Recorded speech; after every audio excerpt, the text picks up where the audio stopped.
आपने जब भजन गाए ना तो आप हमें अलग जोन में ले गए, जब रोमांटिक गाने थे तो रोमांटिक में भी अलग लेवल पे ले गए, जब उदासीनता थी तो बड़ा लगा बेचान से ये बड़ी चीज मेरे करने हुई रही, मेरा दिल टूटा हुआ है। वो कहते नहीं आप हिमाचली भजन कौन सुनेगा, हिमाचली भजन को कोई नहीं सुनता। मैं कहा जी फिर ऐसा करो, फिर मेरा कॉन्ट्रैक्ट करो आप कैंसिल। उसके बाद फिर जब बाबा जी की कैसेट आई, बाबा जी की तो प्रचंड कृपा जैसे बरसती है ना वैसे बरसी। फिर उन्होंने लोगों से बोलना शुरू किया कि राणे को हमने बनाया।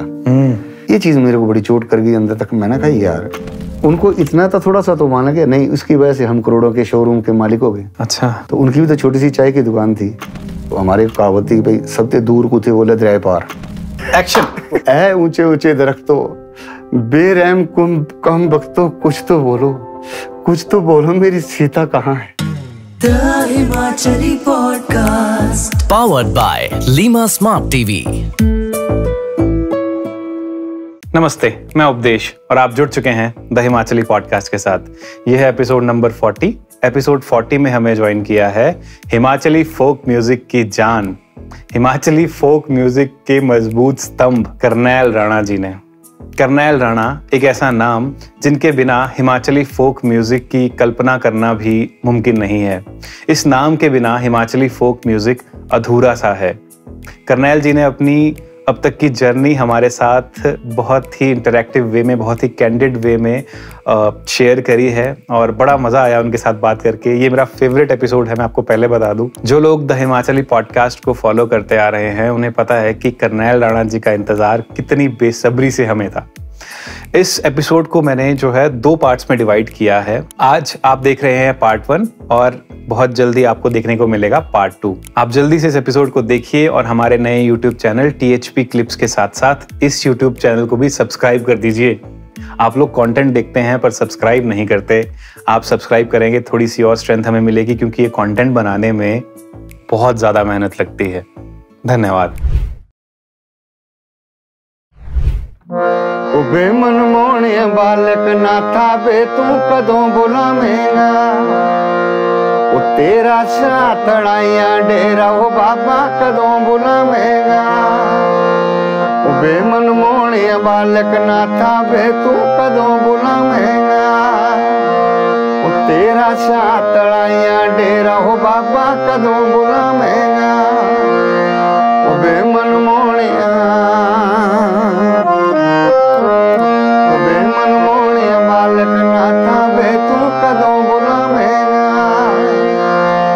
एक ढोल की मड़ाइयो बाबा तेरे नाम दी, ओ भी किली अटंगाइयो बाबा तेरे नाम दी।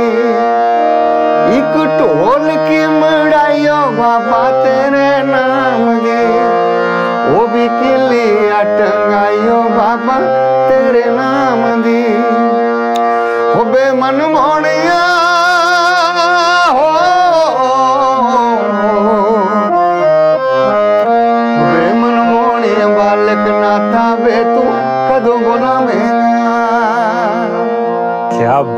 क्या बात है। हमने भी अर्जी बहुत टाइम से लगा रखी थी। मैं कहा सर जी कब आओगे, और आज हमारी भी अर्जी स्वीकार हो गई है। अल्टीमेटली आना ही पड़ा। सर एक बात बोलना चाहूँगा, हिमाचली फोक म्यूजिक की जब बात चलती है तो करनैल राणा इस नाम के बिना अधूरा है। आप हिमाचली फोक म्यूज़िक के एक बहुत ही मजबूत स्तंभ हैं और वी आर वेरी लकी कि हम आपको अभी भी सुन रहे हैं और उस तरीके से मतलब आप अभी एंटरटेन करते जा रहे हैं। जैसी आवाज़ हमने जब बड़े हो रहे थे उस टाइम सुनी थी, उस वैसा ही आज लाइव सुनने को मिल रहा है, तो खुशी 2 गुना, 4 गुना, 8 गुना, 1000 गुना हो जाती है। सर ये आप सबका प्यार है और ये मैं समस्त हिमाचल वासियों का ऋणी हूँ जिन्होंने बहुत प्यार दिया, बहुत मोहब्बत दी। और जब से मैं गा रहा हूँ तब से ही लगातार मुझे प्रेम स्नेह लगातार मिल रहा है और जो भी मैं गाता हूँ उसे बहुत पसंद करते हैं। और शायद यही मेरी ताकत है, यही मेरी ऊर्जा है और इसी की वजह से मैं थोड़ा बहुत जो भी गा लेता हूँ, सीख लेता हूँ तो वो सब आपके समक्ष। और इससे भी बड़ा जो मुझे आम जनता तक पहुंचाने में आप सबका, आप जैसी बहुत सारी संस्थाएं हैं, बहुत सारे ऐसे इंस्टीट्यूशन हैं जो इस तरह के यूथ को जैसे इंस्पिरेशन मिलती है उस पे काम कर रहे हैं। तो आपका भी बहुत बड़ा सहयोग है हिमाचली लोक संगीत को, जो हमारी जनरेशन, छोटी जनरेशन है, कमिंग जनरेशन है, उस तक पहुंचाने के लिए आपका भी बहुत बड़ा योगदान है। आपका भी बहुत बहुत धन्यवाद। अरे सर, जब इतना प्यार मिलता है ना, देखिए पहली बात तो ये है कि बहुत कम आर्टिस्ट ऐसे होते हैं जिनको लोग इन नज़रों से देखते हैं, इस तरीके से देखते हैं कि मतलब नाम भी सुन लिया तो भी मतलब कुछ अलग ही वाइब आ जाती है, और गाना सुन लिया तब तो फिर अलग ही जोन में चले जाते हैं। व्यक्ति चाहे हिमाचल में रह रहा हो और हिमाचल से बाहर जो रह रहा है उनके लिए तो फिर अलग नॉस्टैल्जिया हो जाता है ना। एक्चुअली जो हमारा लोक संगीत है वो हमारे जो पुराने लोग थे उनके जीवन से जुड़ा हुआ ये लोक संगीत है, क्योंकि वो जो उस टाइम जो भी गीत लिखे हैं, जो उसकी कंपोजिशंस बनी हैं, वो उन लोगों ने उन गीतों को जिया है इन सेंस के जैसे 5-5, 6-6 किलोमीटर से वो पानी लेके आते थे। इलेक्ट्रिसिटी थी नहीं, तो उस इलेक्ट्रिसिटी तो जो आटा वगैरह पिसवाते थे वो घराट होते थे, तो उन घराटों पे अब बरसात के दिनों में जब बरसात होती थी तो सारे घराट जो वो ख़राब हो जाते थे, वो पानी में बह जाते थे। तो 2-3 महीने बड़ी मुश्किल से निकालते थे।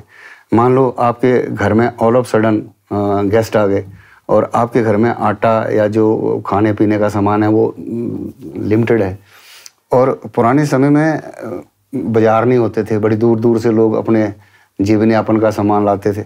तो छोटी छोटी हटियाँ होती थी, जिसको 1-2 जो दुकानें थी उसको हट्टी बोलते थे।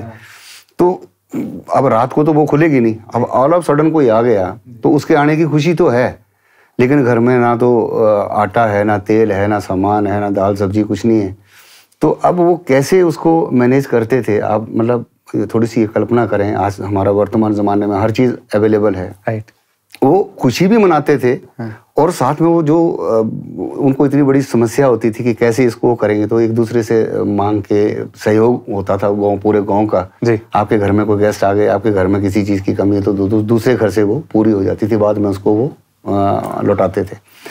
तो इस तरह से हर गीत जो था उसमें हमारे मतलब उन लोगों ने उन गीतों को झेला है, जिया है, आत्मसात किया है। एक लाइन में मैं अगर आपसे पूछूं, क्योंकि आपका इतना तजुर्बा है, कि लोक संगीत की परिभाषा करना लाना के लिए क्या है, तो आप क्या कहेंगे? मैं ये कहना चाहूँगा, लोक संगीत वो है जो हर लोक के मन में हो।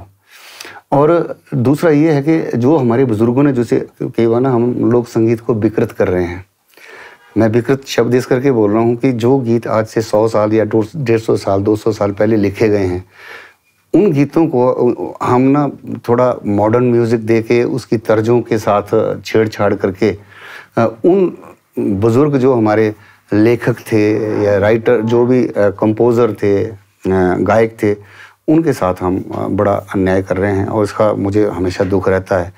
और मैं जहाँ भी मुझे मंच मिलता है, जहाँ भी मुझे मौका मिलता है, मैं इस चीज़ के लिए मैं ज़रूर बोलता हूँ, ठीक है आप नए प्रयोग करिए, क्योंकि आजकल हमारी लाइफ बहुत इजी है, हर चीज़ अवेलेबल है, घर पे जेब में मोबाइल है, जेब में ही पैसा है, हर चीज़ आप मंगवा सकते हैं, ऑनलाइन मंगवा सकते हैं।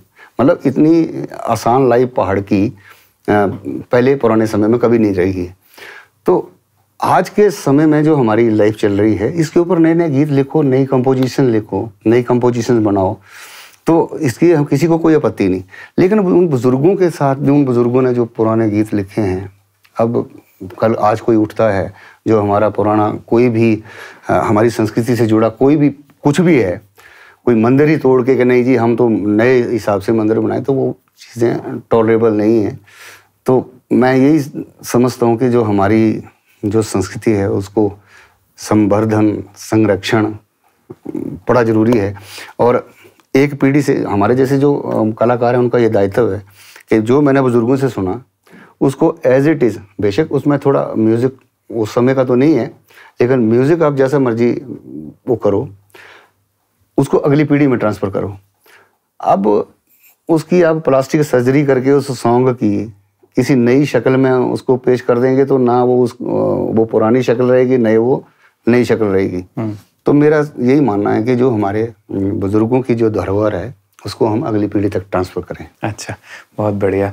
तो मैं अपने दर्शकों को बताना चाहूँगा, 2-3 चीज़ें आपने नोटिस कर ली होंगी। एक तो पहली बार स्टूडियो में हारमोनियम है, बिकॉज सर हैं तो सर ने स्पेशल डिमांड करी थी कि आज गाऊंगा थोड़ा थोड़ा और हारमोनियम चाहिए।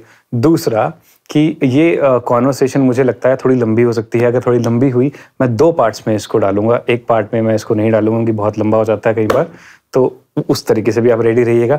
सर शुरुआत करते हैं। हमारे यहाँ का ट्रेंड है हम सामने वाले व्यक्ति से उनकी स्टोरी जानते हैं, तो हम जानना चाहेंगे कि कन्हैया लाना जी की स्टोरी क्या है। शुरुआत से शुरू करें आप। मेरे जो घर हैं वो ज्वालामुखी से 10 किलोमीटर दूर चंपापत्तन, और चंपापत्तन से 1 किलोमीटर दूर अपर कलौर, वहाँ मेरे घर हैं।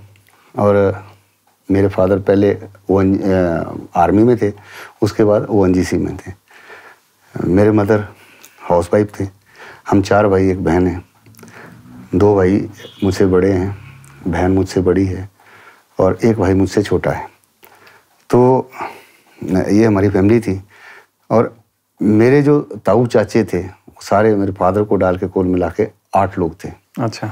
जब भी घर में कोई फंक्शन होता था, कोई मैरिज होती थी या किसी ओकेजन पे इकट्ठे होते थे, तो सब लोग शाम को वो बैठ जाते थे और बैठ के वो हारमोनियम और तबला लेके वो थोड़ा अपनी महफिल लगाते थे, अपनी झंझोटियाँ वगैरह गाते थे। तो हम छोटे छोटे बाल मन में वो थोड़ा सा वहाँ से वो संस्कार पड़े और वहीं से वो बीज हल्का सा अंकुरित हुआ। फिर धीरे धीरे वो चलता रहा। तो मेरे फादर साहब को बड़ा शौक था। मेरे फादर साहब हारमोनियम बजाते थे, तबला बजाते थे, गाते भी बड़ा अच्छा थे। अच्छा। हाँ, वो आर्मी में थे तब भी शौकिया उनका वो सारा ही वो था।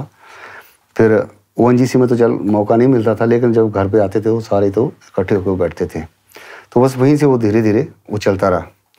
मेरा गाँव चंपापत्तन है, तो हमारी मैक्सिमम जो आना जाना कई बार रहता था और रिश्तेदारियाँ बहुत कम होती थी, लेकिन जो होती थी तो वहाँ आना जाना होता था।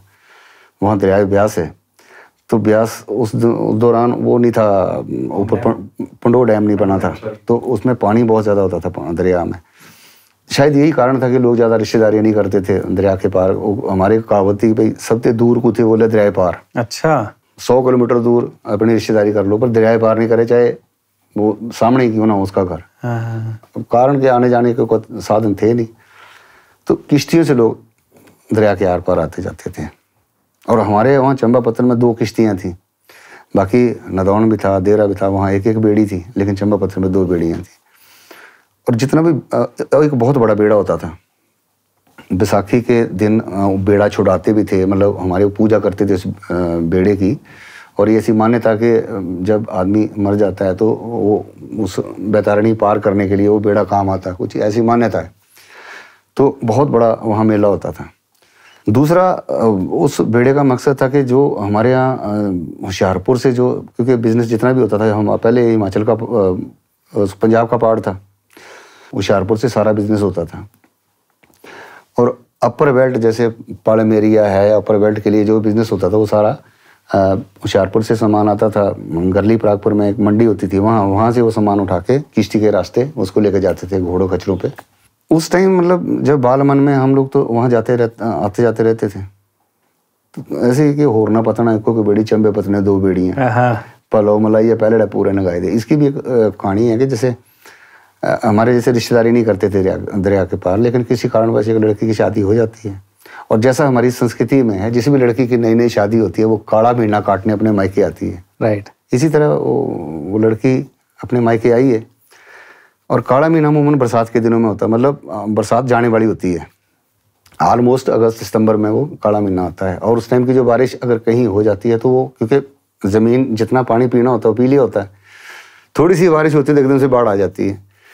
तो इसी तरह वो लड़की कोई ससुराल में दुर्घटना हो जाती है, उसको वापस जाना पड़ता।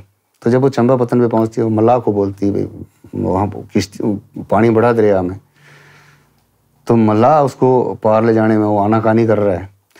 तो उसके साथ जो बातचीत करी उसने, तो फिर मल्लाह को अंत में कि भाई तू मेरा धर्म का भाई है, अगर तू मेरा भाई है तो फिर मेरे को तो हर सूरत में जाना, तो मेरे को पार लेके चल। तो इस तरह का वो भाव रहा है। तो मैं 4th क्लास में पढ़ता था तो मैंने ये 2 लाइनें लिखी थी, और ना पतना कोई बेड़ी चंबे पतने 2 बेड़ियाँ, पलाओ मलाई या पहले पूरे नंगाई दी। और ये मतलब मैं बड़ी कोशिश करता था, बड़ा वो करता था कि इसको कैसे कंप्लीट करें, इसके आगे क्या हो सकता है। तो जब मैं कॉलेज गया तो उस लड़की की जगह मैंने अपने आप को रखा। तो जब 10-11 बजे का टाइम हुआ तो मैंने वो कॉपी पेन लिया, 15-20 मिनट में वो पूरा का पूरा गीत कंप्लीट हो गया। हाँ। कई बार सिचुएशंस में अगर आप अपने आप को रखेंगे तो शायद आप ज़्यादा जल्दी लिख भी सकेंगे और अपने आप को उसमें ढाल भी सकेंगे। और जो आदमी जिस सिचुएशन में ढल जाता है उस सिचुएशन में वो बहुत अच्छी तरह से कोई चीज़ लिख सकता है, गा सकता है। तो मैं 2 चीज़ें हैं, एक तो ये मेरा फेवरेट गाना है, दूसरा अगर आप इसको नहीं सुनाएंगे तो ऑडियंस को अच्छा नहीं लगेगा, क्योंकि चलो कोशिश करता हूँ। थोड़ा 1-2 लाइन।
जानी 2 बेड़ियां,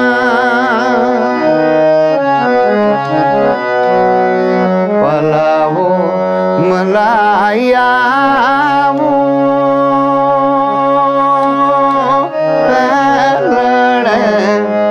वो तेरी सो पैलड़े पूरन गाई दे।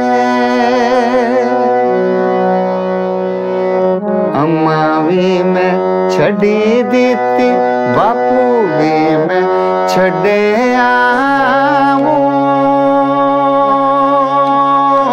छड़ी दीते वो तेरी सो छड़ी दीते, पाई अपने दूर पलाओ मलाया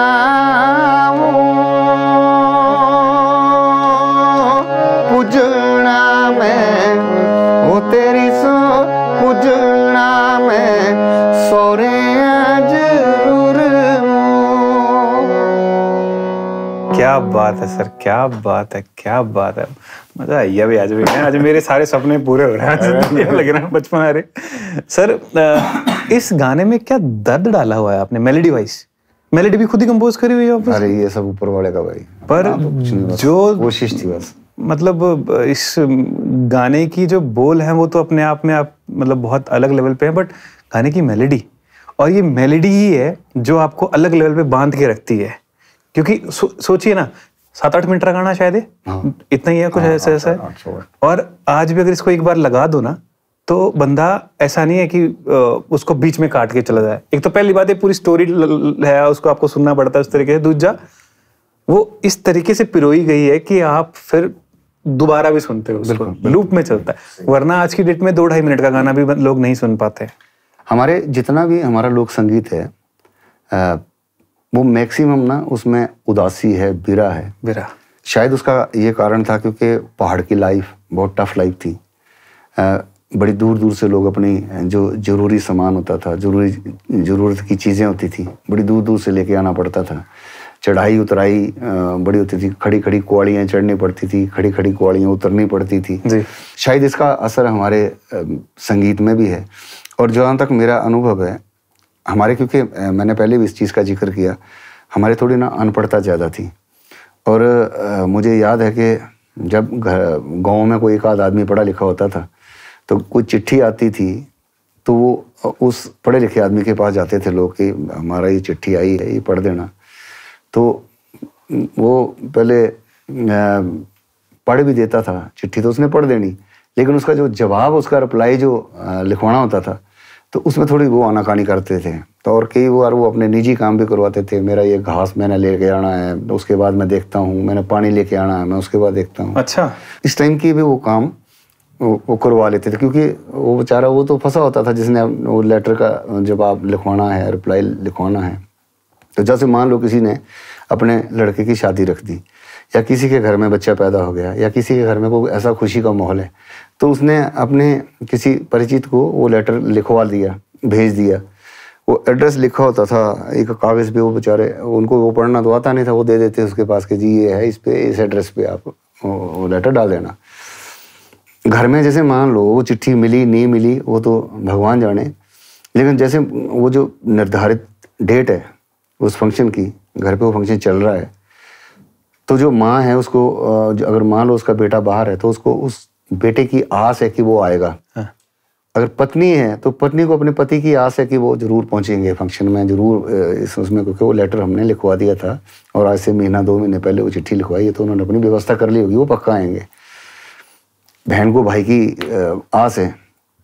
इसी तरह वो मतलब खुशी के में शामिल तो हो रही हैं, खुशी के गीत भी गा रही हैं, लेकिन उस गीतों में भी उदासी है, वो उसकी भाड़ है कि वो आएंगे आएंगे, टीस है कि हाय आ जाएं, पहुंच जाएं, है ना।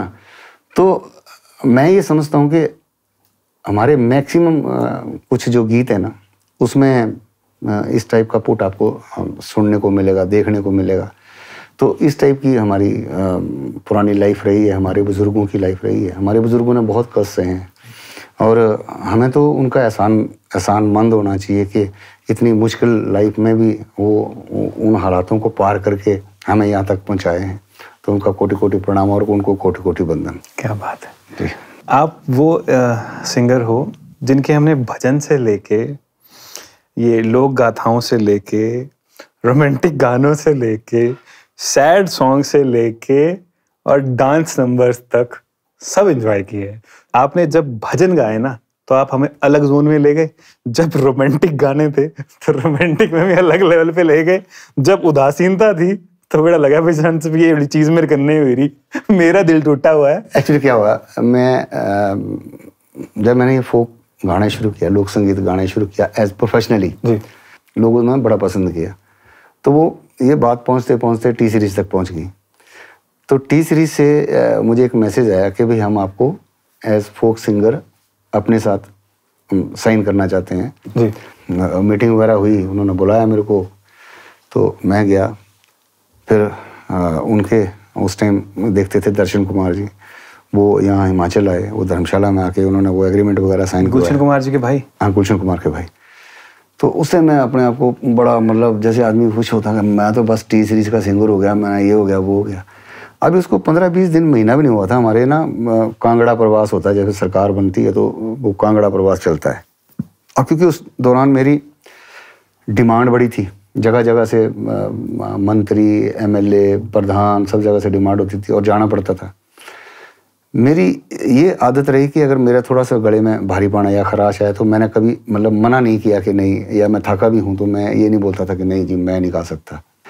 उसमें क्या हुआ, जब पूरा दिन में जैसे कांगड़ा प्रवास शुरू हुआ तो हमारा जो पब्लिक रिलेशन डिपार्टमेंट में उस टाइम मैं जॉब करता था, कोई भी वीआईपी मूवमेंट जब होती थी, वीआईपी आने से पहले, तो हम लोगों को एंटरटेन भी करना पड़ता था। गवर्नमेंट की पॉलिसीज पे जो प्रोग्राम होते थे गीत संगीत के, वो भी लोगों को दिखाने पड़ते थे। तो कई बार वीआईपी 2-2, 3-3 घंटे लेट होते तो लोगों को एंटरटेन करना पड़ता, उनको बिठाए रखना पड़ता था। तो ये कंटिन्यूसली चलता था, दिन की 3-3, 4-4 मीटिंग्स होती थी। तो उसमें जैसे वीआईपी आए, सीएम आए, तो हम फटक से अगली मीटिंग के लिए चले जाते थे, अगली ऑडियंस को बांधते थे। जैसे वहाँ पे पहुँचे फिर अगली ऑडियंस के पास चले गए। अच्छा। उस दौरान ना मेरे फिर गले में खराश आ गई। अभी वो सिर मुड़ाते ओढ़े पड़ने वाला हिसाब किताब हो गया, क्योंकि टी सीरीज ने वो डेट रख दी थी कि फलां डेट को आप रिकॉर्ड करोगे नोएडा में। तो मैंने कहा यार ये तो अब बड़ा मुश्किल है। फिर वो मेरे को फ़ोन करे तो मैं उनको बोलूँगा जी अभी मेरे गले में खराश है तो थोड़ा रुक के करते हैं। ऐसे होते होते 5-6 महीने हो गए।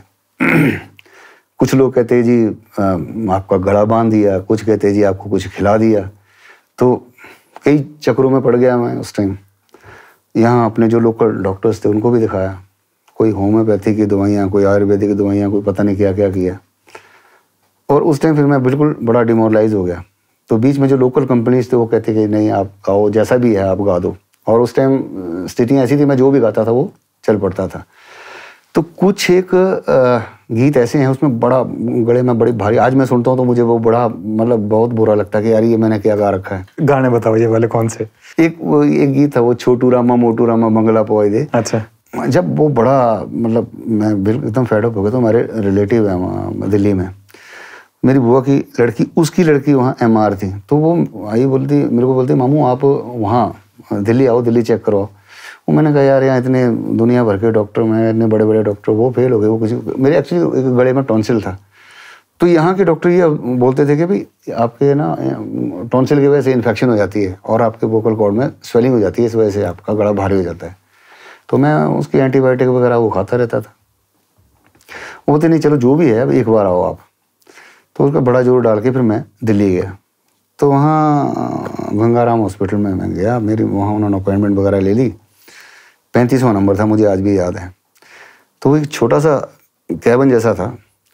तो जब वो डॉक्टर साहब वहाँ से निकले तो वो आके वो खुद आवाज़ दे रहे थे पेशेंट को कि भाई आप इतने नंबर, टोकन नंबर इतना, टोकन नंबर इतना। जब मेरी टर्न आई तो मैं अंदर जैसे ही मैं गया तो मैं आगे पीछे, मैं डॉक्टर तो यहाँ कोई बैठा नहीं है।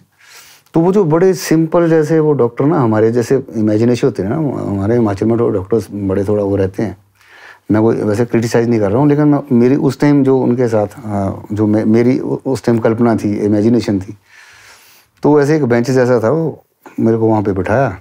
उन्होंने कहते जी वो लगाया कुछ जीप पे रखा कुछ। तो वो कहते कि भैया इसमें आ बोलो, ई बोलो भाई। तो मैं ई आ कहाँ निकले, वो तो आ ही निकले।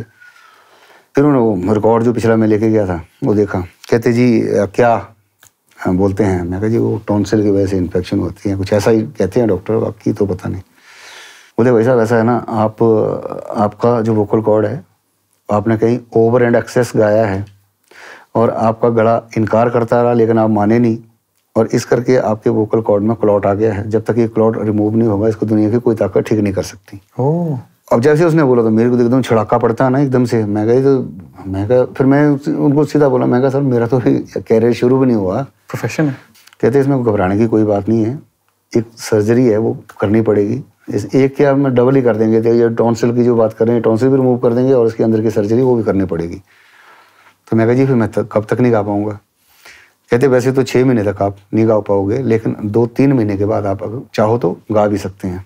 ऑपरेशन करवाने के बाद ना बड़ी इरिटेशन हुई, क्योंकि वो बोलने को मुझे मना किया कि आप बोलेंगे नहीं, बात नहीं करेंगे 1 महीना मतलब। तो जो बंदा बोलने वाला होता है और वो उसको ना कोई अपनी कोई कुछ दूसरे को कन्वे करना है तो बड़ा मुश्किल हो जाए।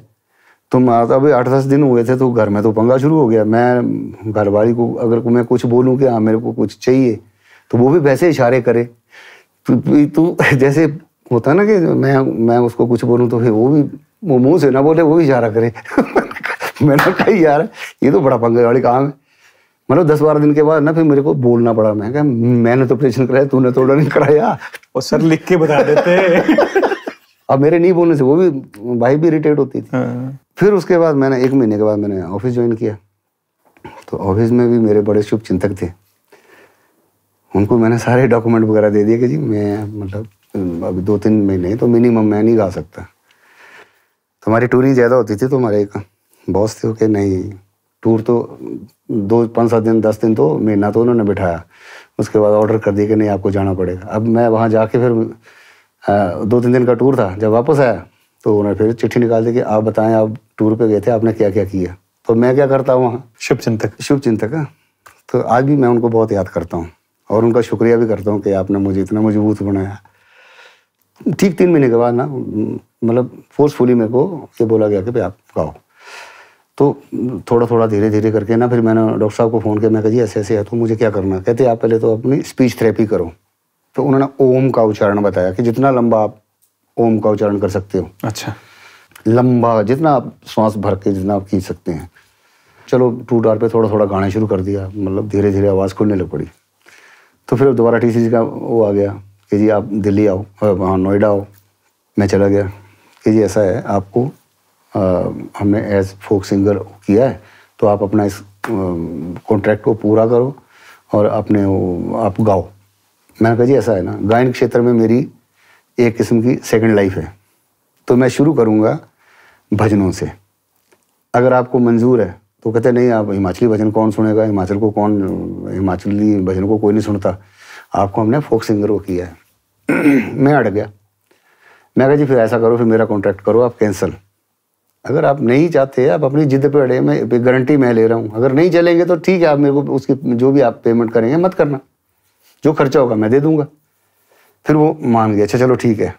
फिर मैंने जिद रखी, मैंने कहा जी मैं कम से कम मिनिमम 2 कैसेट मैं भजनों की गाऊंगा। अच्छा। एक थे चेतावनी भजनों, निंद्रे पारा पारा चली जाए, और दूसरा था फुल्लां दी बरखा लाई बाबे ने, लाई बाबे ने, है ना।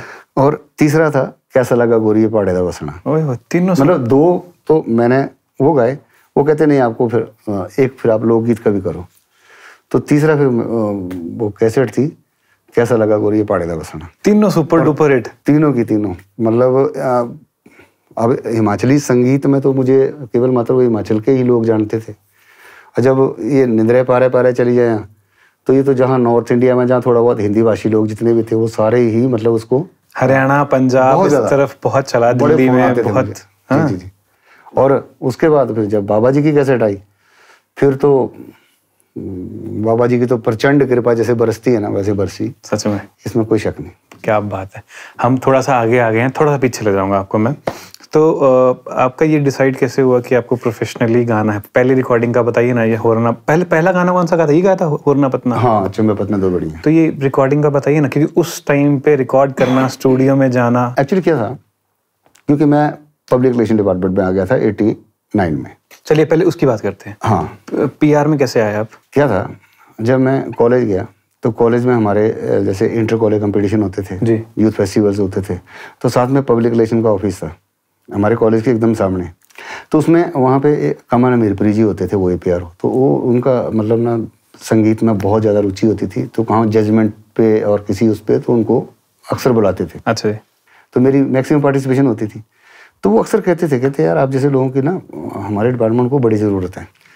जब मेरी ग्रेजुएशन हो गई 86 में, मैंने ग्रेजुएशन करी, फिर मैं नेहरू युवा केंद्र में आ गया as NSV, national service volunteer. वहाँ भी फिर कमल मीरपुरी जी से मुलाकात होती रहती थी, वो उस टाइम APR होते। तो वो बोलते रहते थे कि भी जहाँ कभी, फिर मैं उनको बोला कि जी अगर पोस्टें आएंगी तो आप बता देना, तो कोशिश कर लूँगा मैं। तो 86 to 87 फिर मैं नेहरू युवा केंद्र में एज NSV रहा, और 87 से 88 तक मैं एज अकाउंटेंट टाइपिस्ट नेहरू युवा केंद्र में आ गया रेगुलर जॉब पे।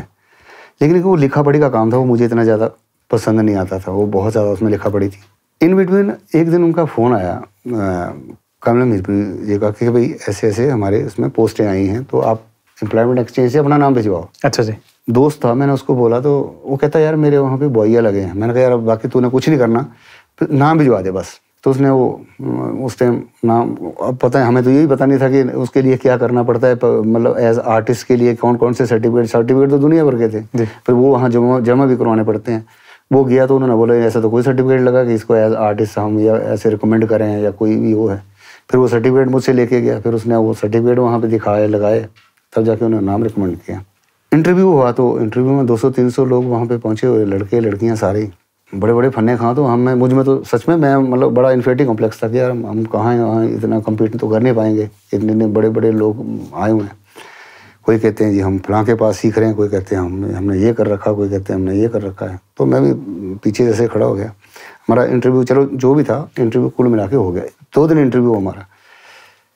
तो दूसरे दिन कुछ लोगों को वो छटनी कर ली, और हमने को 25-30 लोग थे, उनको बोला कि आप कल फिर आइए। जब मैं घर आ गया, वापस आ गया, तो कैसे आप इंटरव्यू हुआ? मैं कहा जी इंटरव्यू तो ठीक हो गया, पर वहाँ बड़े बड़े फन्ने खां थे, कोई कहता मैं फलाने का आदमी हूँ, कोई कहता मैं फलाने मंत्री का आदमी हूँ। उस टाइम हमारा तो कोई था नहीं। एक थे मेरे जानने वाले, बाया किसी से पता नहीं बात करी नहीं करी, क्या था क्या नहीं, पर वो मतलब किसी से खुलवाया। कुल मिला के फिर दिसंबर 88 में मैंने ज्वाइन कर लिया। अच्छा। फिर हमारा जो गवर्नमेंट की पॉलिसीज़ के प्रचार प्रसार के लिए हम जाते थे, तो वहाँ एक लोकल कंपनी थी, उनका एक ऑनर वो बोलता था कि भाई आप मेरे पास गाओ। तो उस टाइम ना फ्री में गाने का बड़ा रिवाज था, और मैं इसके मैं विरोध में था कि मैं फ्री में मैं नहीं गाऊंगा भाई, और इसके लिए कुछ ना कुछ आपको देना पड़ेगा। और उस टाइम 8-8 गीत एक कैसेट में आते थे जी। और वो गीत भी हमारे ही, वो लियाने भी हमने कलेक्ट करके, लिखवाने भी हमने, किसी से लेने भी। और वो भाई साहब वहाँ बैठ के बस उन्होंने स्टूडियो में जाके, वो जो स्टूडियो का खर्चा होता था बस वो, क्योंकि वीडियो का तो जमाना नहीं था जी। वीडियो को तो बड़ी बाद में चला। उस टाइम बात हुई उनसे कि भाई 5100 रुपये हम एक कैसेट का आपको देंगे, सन 95 में। अच्छा। तो जब वो रिकॉर्डिंग वारी हो गई तो उनको भी डर ये थे कि ये रिकॉर्डिंग तो हमने कर ली, कैसेट चले ना चले, तो उन्होंने 1-2 फीमेल सिंगर के उसमें वो डाल दिए, गीत डाल दिए। जैसे ही कैसेट आई वो सब लोगों ने उसको बड़ा पसंद किया।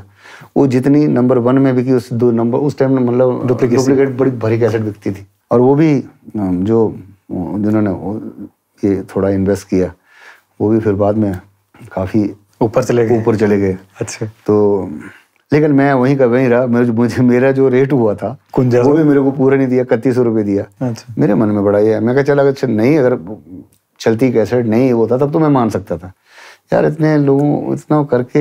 अब फिर उन्होंने लोगों से बोलना शुरू किया कि राणे को हमने बनाया। ये चीज़ मेरे को बड़ी चोट कर गई अंदर तक। मैंने कहा यार, मतलब इंसान कितना स्वार्थी होता है। ठीक है, मैं एहसान मानता हूँ कि उन्होंने मौका दिया, उनको इतना तो थोड़ा सा तो माना कि नहीं, उसकी वजह से हम करोड़ों के शोरूम के मालिक हो गए। अच्छा। है ना। तो उनकी भी तो छोटी सी चाय की दुकान थी। अच्छा। कई चीज़ें जो होती ना वो मतलब आदमी को ना अंदर तक हिला कर रख देती हैं। उनके दिमाग से भी निकल गया होगा, मैं कई बार ये भी मानता हूँ। लेकिन वो जानबूझ के जब लोगों को जब कोई ऐसी बात करता था, प्रचार प्रसार उस तरीके से होता है, वो थोड़ा सा फिर वो कष्ट होता है। साथ साथ में उन्होंने 10-15 दिन के अंदर उस गैप में ही वो एक और करवा ली, डाडी दी बेड़ी है सौखनी मेरी। लाइफ में 2 ही कैसेट वहाँ पे गाई हैं। अच्छा। उसके बाद फिर मैंने सारी की सारी, एक लोकल दूसरी कंपनी थी, नगमा कैसेट कंपनी थी, BMC थी। नगमा कैसेट क्या ये प्रस्तुति ऐसा आता था कुछ वॉइस ओवर स्टार्टिंग में? बिल्कुल। बस ये चलता रहा। थोड़ा पीछे रहने में तो होने भी थे जी। इंटरव्यू जब हुआ था आपका, इंटरव्यू में याद है क्या पूछा गया था आपसे कि भी आप गाते हैं? मैं कहा जी बिल्कुल गाता हूँ। कहते कुछ गा के सुनाओ। अब क्योंकि मैं उस टाइम में थोड़ा कॉलेज से निकले थे, थोड़ी सी मतलब होती है ना कि बड़ा अपने आप को मॉडर्न बनना, तो मैं गज़लें हैं। तो कहते गज़ल के अलावा कुछ और कोई अपना फोक गाते हो? तो उस टाइम मुझे डाडे दिए बेड़ी है सौखनी मेरी, ये बड़ा गीत गाता था मैं। तो भाई सुनाओ, वो भी सुना दिया। अब कॉलेज टाइम में मैंने ना रामलीला में पार्टिसिपेट, राम का रोल किया था। अच्छा। तो कहते उसका कोई डायलॉग सुनाओ। अब मेरे को एकदम से जब बोला कि डायलॉग सुनाओ तो मेरे को तो यार ना फटाफट मैं पीछे गया, क्या हो सकता है। तो वो मतलब जब सीता हरण हो जाता है और राम उसके वियोग में भटक रहे होते हैं, जगह जगह घूम रहे होते हैं, तो उस समय वो दरख्तों के साथ उनका जो वार्तालाप था, ऐ ऊंचे ऊंचे दरख्तों, थोड़ा सर एक्शन थोड़ा जोर बोला मतलब अब कोई नहीं कोई जज नहीं कर रहा सर आपको। ऐ ऊंचे ऊंचे दरख्तों, बेरहम कम वक्तों, कुछ तो बोलो मेरी सीता कहाँ है। तो ये मतलब थोड़ा सा ये डायलॉग मैंने उनको सुनाया। अच्छा। तो कहते आप कुछ इंस्ट्रूमेंट भी थोड़ा करते हो? मैं कहा जी हारमोनियम थोड़ा बहुत बजा लेता हूँ। कहते बजा के बताओ। कहते और? मैं कहा जी थोड़ा ढोलक तबला भी हाथ रख लेता हूँ। कहते थोड़ा थोड़ा वो भी सुनाओ।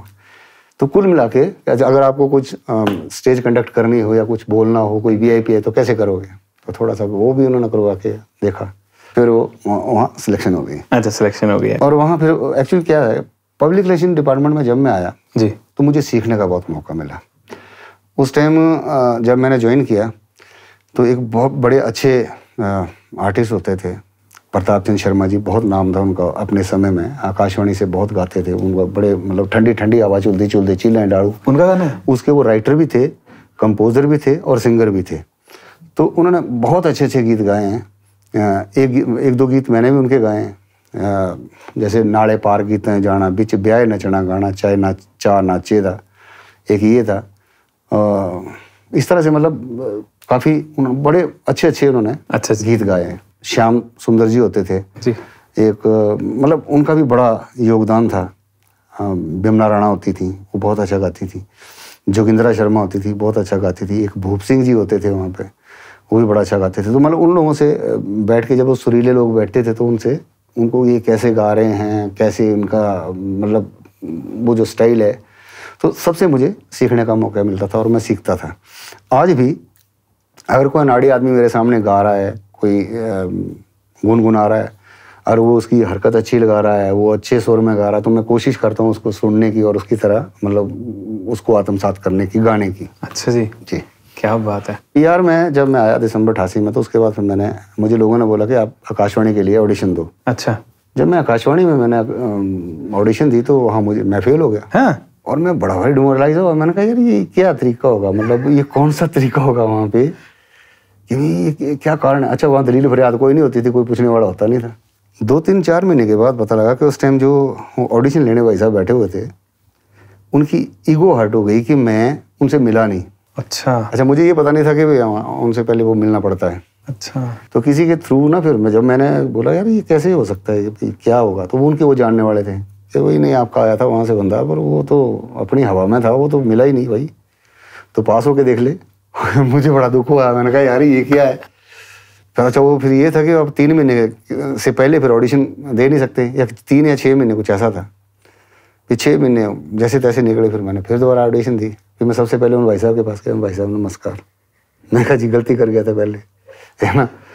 तो उसने बड़ी रग मारी मेरी ना, जब वो ऑडिशन ले रहे थे ना। हाँ। 3-4 लोग थे, पर उन्होंने मतलब अभी ये सुनाओ, अब ढोलरू सुनाओ, चिंजोटी सुनाओ, इसको क्या बोलते हैं, इसको क्या बोलते हैं। हाँ। ऑडिशन मैंने क्लियर कर ली।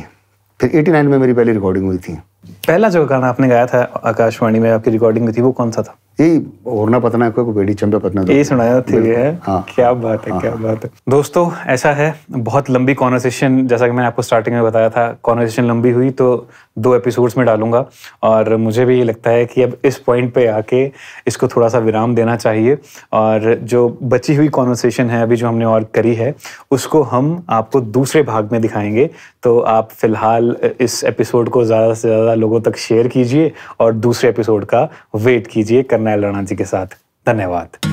The Himachali Podcast. Powered by Lima Smart TV.